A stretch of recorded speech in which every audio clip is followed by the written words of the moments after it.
single day. Let's get right into it. 96. According to recent digital wellness data, the average user picks up and unlocks their phone 96 times a day. If you do the math, that translates to checking your phone roughly once every 10 minutes during your waking hours. And honestly, many of those pickups last less than 30 seconds. It's just an automatic, compulsive twitch, isn't it? Okay, let's dive into this, because smartphones were originally pitched to us as tools for convenience, right? Devices designed to make our lives easier, to serve us. But behind every swipe, every ping, and every like, there is a profoundly different reality. We really need to subvert the idea that these are just passive tools. They're actually highly engineered ecosystems, carefully calibrated to trap and hold the one thing you can literally never get back: your attention. So how do they do it? It's called persuasive technology. As tech ethicist Tristan Harris explains, persuasive technology is designed to exploit human psychological vulnerabilities to influence behavior and maximize your time spent on screen. You might think, oh, I've got self-control. But you have to realize there are 1,000 brilliant engineers on the other side of your screen using behavioral psychology to systematically override that control. It all comes down to the science of the brain. Harris notoriously stated, several billion people have a slot machine in their pocket. Why a slot machine? Well, because of something called variable rewards. Every time your phone buzzes, your brain releases a hit of dopamine, the exact same chemical linked to reward, craving, and addiction. Because you never quite know what you're going to get, right? Is it a text from a crush, an exciting email, or just some useless marketing alert? That anticipation creates a powerful, relentless craving. Now think about the specific design toolkit they use against you. These are literally weapons of persuasion. Think about pull to refresh. That is a literal slot machine lever mechanism you use to update your feed. Or infinite scrolling, which deliberately eliminates stopping cues so your mind completely forgets when it's time to put the phone down and do something else. Then you've got auto-playing videos that launch before you can even look away, and personalized push notifications that just yank you right back into the app. Let this sink in for a second. These aren't features added for your convenience. They are deliberate strategies. They're precision engineered to addict you to getting attention from other people and keep your eyes completely glued to the glass. Section 1. The real-world impact. The cost of continuous connection.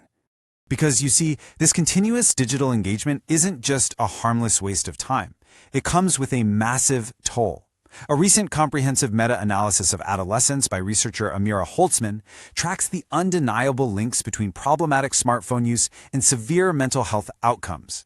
The strongest correlation? Fear of missing out, or FOMO, at a massive 0.50. But closely following are clinical depression at 0.38 and anxiety at 0.37. When we're constantly plugged in, we are literally seeing shorter attention spans, skyrocketing anxiety, and an erosion of our overall well-being. We really have to contrast what we think we're getting from these devices with the actual outcomes. We log on for connection, but the data shows it actually leads to social isolation and loneliness. We use our phones for convenience, but the result is excessive daytime sleepiness and chronic stress. We seek entertainment, but instead we suffer severe attention span decline. Tech experts have even coined a term for this systemic degradation. They call it human downgrading. And that brings us to a pretty terrifying realization. We missed the much earlier point where technology surpasses human weaknesses. For decades, we worried about this sci-fi scenario of AI becoming smarter than us and taking our jobs, right? But we completely missed the fact that technology didn't need to overwhelm our strengths to control us. It only had to overwhelm our weaknesses, our deeply rooted fears, our outrage, our vanity, and our need for social validation. Section 2. The attention economy. Why is this happening? So, the crucial point is this. To understand why this is happening, we have to completely shift our paradigm and look at the business model of the internet itself. You are not the customer. You are the product. It turns out free is actually the most expensive business model we've ever created. You don't pay for these apps with your wallet, you pay with your time, your data, and your focus.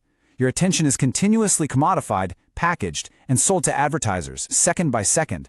The longer you stay on the platform, the more valuable you become to them. Just compare the old world to the new. Traditional advertising was basically mass media messaging. You know, putting up a billboard and just hoping it appeals to a broad audience. But today, we face algorithmic persuasion. Tech companies run thousands of invisible A/B tests every single day.